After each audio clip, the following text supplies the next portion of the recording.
What we witnessed last night, on April 25th, 2026, inside the Washington Hilton, was not just a catastrophic security breach. It was the absolute, undeniable collapse of the illusion of invulnerability around the executive branch of the United States. But before I break down exactly how the geopolitical landscape just shifted beneath our feet, and why the specific hidden details of this attack change everything we know about global stability, I need you to see the reality of it with your own eyes. Look at this video first. Now, I want you to strip away the noise, strip away the political theater, turn off the partisan commentary. Let us look at the cold, hard mechanism of what just actually occurred. Because if you only read the headlines, you are being distracted from the real story.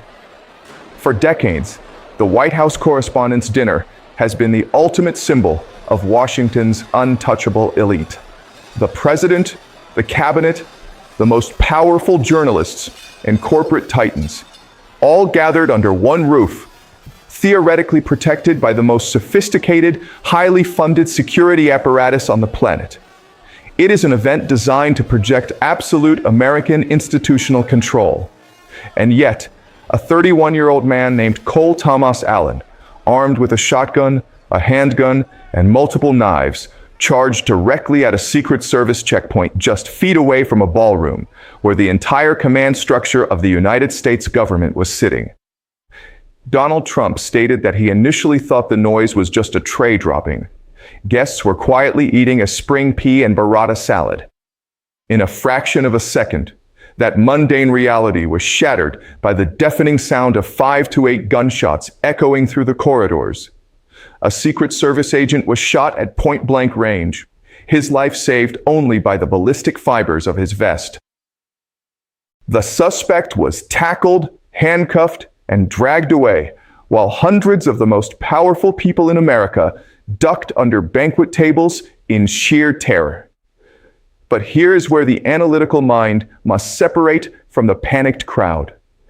The media will spend the next 2 weeks obsessing over the biography of the shooter. They will dig into his background in Torrance, California. They will debate his social media presence. They will ask if he was a lone wolf, a radical, or a madman. That is not the right question. That is a distraction. The right question, the systemic question that should legitimately terrify every foreign policy analyst watching, is how. How does a man carrying a small armory operate inside a heavily secured venue, hosting the president, the vice president, and the highest-ranking cabinet officials in the nation? The answer reveals a terrifying structural vulnerability. Early reports indicate the suspect was registered as a hotel guest. The security layers were superficial. Attendees have already leaked that the perimeter was shockingly soft. If you were dressed in a tuxedo or an evening gown, you were waved into the outer rings of the hotel to attend pre-parties on various floors. The security apparatus was relying on the aesthetic of compliance rather than actual hard target fortification. And you must understand the historical weight of this failure. This is the 3rd time. Think about that with the cold, mathematical logic of an adversary. July 13th, 2024, an assassin's bullet skims the president's ear in Butler, Pennsylvania. September 15th, 2024, a man with a rifle is arrested at his golf course in West Palm Beach, Florida. And now, April 25th, 2026, a heavily armed man breaches the perimeter at the Washington Hilton. By the way, do not ignore the geography. This is the exact same hotel where President Ronald Reagan was shot by John Hinckley Jr. in 1981. The ghosts of history are repeating themselves, but the stakes are now infinitely higher.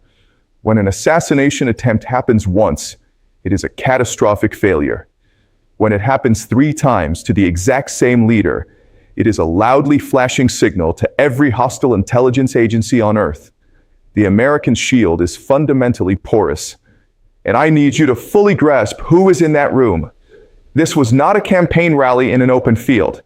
This was the consolidation of the American executive branch. Vice President J.D. Vance was there, Secretary of State Marco Rubio, Defense Secretary Pete Hegseth, Acting Attorney General Todd Blanche, Treasury Secretary Scott Bessent, and FBI Director Kash Patel were all in that ballroom. If that single checkpoint had fallen, if that lone Secret Service agent had not absorbed that bullet with his vest, the structural continuity of the United States government would have been thrown into a decapitation crisis. We are not just talking about an attack on Donald Trump. We are talking about a systemic strike on the operational core of the Republic. Now, let us look at the geopolitical shockwaves, because this is where the real chess game is being played. Trump's immediate reaction gives us a profound window into the psychology that will dictate American foreign policy moving forward. Within hours of the shooting, he stood at a podium in the White House briefing room, flanked by the director of the FBI and the acting attorney general. He called the shooter a sick person. He suggested he was a lone wolf. But then he dropped a geopolitical breadcrumb that changes the entire board. He stated that it was too early to know if the gunman had political motivations, or if he was spurred by the ongoing U.S. war against Iran. He looked at the cameras and said, "You never know." That phrase is not accidental. In the high-stakes realm of international relations, words are weapons. Whether Cole Tomas Allen actually has any connection to Tehran is, in this exact moment, strategically irrelevant. What matters is that the commander-in-chief immediately publicly linked an assassination attempt on U.S. soil to a foreign adversary in an active theater of conflict. This is how casus belli is formed. This is exactly how the psychological framing for massive military escalation is built. The moment an assassination attempt is even theoretically linked to a foreign state, the traditional rules of engagement completely evaporate. The administration has just placed a loaded gun on the global negotiating table. If even a sliver of digital evidence, a text message, an internet search history, a bank transfer, connects the suspect to foreign radicalization, the retaliatory strikes will not be proportional. They will be catastrophic.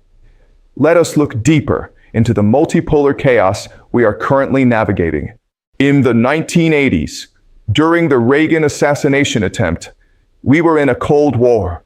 It was a bipolar standoff where both the United States and the Soviet Union understood the mutually assured destruction of directly targeting heads of state.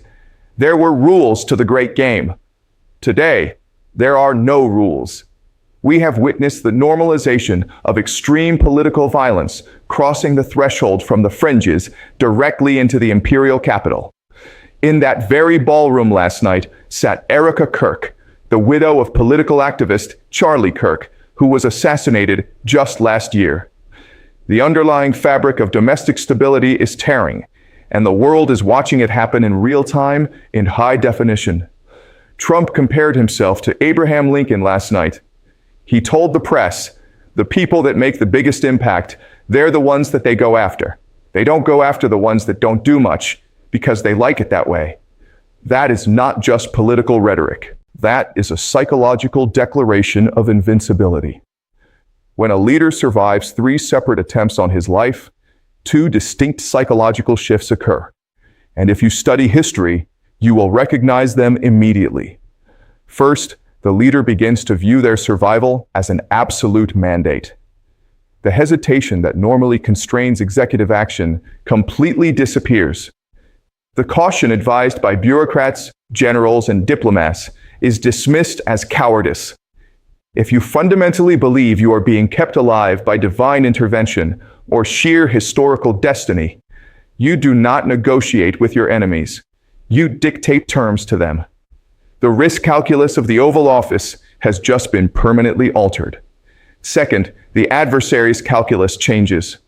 If you are a foreign power watching this, whether in the Middle East, Eastern Europe, or Asia, and you see the American security apparatus failing to secure a hotel in its own capital for the 3rd time, you do not see a terrifying superpower. You see an empire in decline. You see weakness. And in geopolitics, Weakness is highly provocative. It invites further testing of boundaries. Do not be distracted by the media's endless loop of the chaos. Do not focus on the glamorous attendees ducking under tables. Focus on the structural fallout that is happening right now behind closed doors. Look at the specific individuals leading the fallout. The FBI Director Kash Patel is now overseeing an investigation where he himself was an active target in the room. The Acting Attorney General, Todd Blanche, is promising swift, severe charges for a crime he was physically present for. The standard bureaucratic detachment of the justice system is gone. The national security apparatus is now deeply personally invested in an existential threat because they just looked it in the eye. So what happens in the next 48 hours? I will tell you exactly what to watch for. Watch the bureaucratic bloodletting. The United States Secret Service is about to undergo a purge unlike anything seen in modern American history. The failure to secure a building that was supposedly locked down for the executive branch will not be written off as a simple oversight or a bad day. Heads will roll. Entire command structures will be dismantled. The agency will likely be militarized to a degree we have never seen on domestic soil. The hotel guest loophole that allowed this heavily armed man to bypass the outer perimeter will be the catalyst for a total surveillance dragnet. Anyone attempting to access the physical proximity of power in America will now be subjected to measures that resemble a war zone. Furthermore, watch the diplomatic back channels. By invoking Iran, the administration has set a narrative trap. It forces foreign capitals to immediately distance themselves, to scramble their intelligence assets to prove they had no part in this. It creates immense leverage for the United States to demand concessions under the implicit threat of massive retaliation. But even if the FBI definitively proves tomorrow that Cole Tomas Allen was a domestic lone wolf with absolutely no foreign ties, the damage to the American brand of stability is already done. For a nation that projects its hegemony based on the guarantee of security, the image of Secret Service agents with guns drawn, screaming shots fired over the dinner plates of the Washington elite is a devastating psychological blow. We are officially entering a phase of hypervigilance and hyperaggression. The American political system is no longer operating on the logic of democratic debate or diplomatic nuance. It is operating on the logic of a besieged fortress. The clock did not just reset. The entire board was just flipped over. When you analyze this event, you must understand that the trajectory of history is rarely changed by a single bullet. It is changed by the massive, overcompensating reaction to that bullet. The United States is about to lock down. Civil liberties, security perimeters, and the distance between the governed and the governing are about to be drastically altered. The days of open, accessible political events are effectively over. We are moving into an era of fortified governance. This is the exact pattern I have warned about. We are witnessing the physical, undeniable manifestation of institutional decay. The mechanisms that are supposed to keep the system stable are fraying under the pressure of intense polarization and structural incompetence. And when the center cannot hold, the extremes dictate the future. Prepare yourselves for a geopolitical landscape where the commander-in-chief operates with the unwavering, ironclad conviction of a man who believes he cannot be killed, backed by a security apparatus that operates with the sheer terror of knowing he almost was for the third time. This is not a single news story that will fade in a week. This is the catalyst for the next era of global conflict and domestic restructuring. The illusion is broken. The fortress is under siege. Stay sharp. Watch the quiet moves behind the loud headlines, because the real story of how this changes the world is just beginning.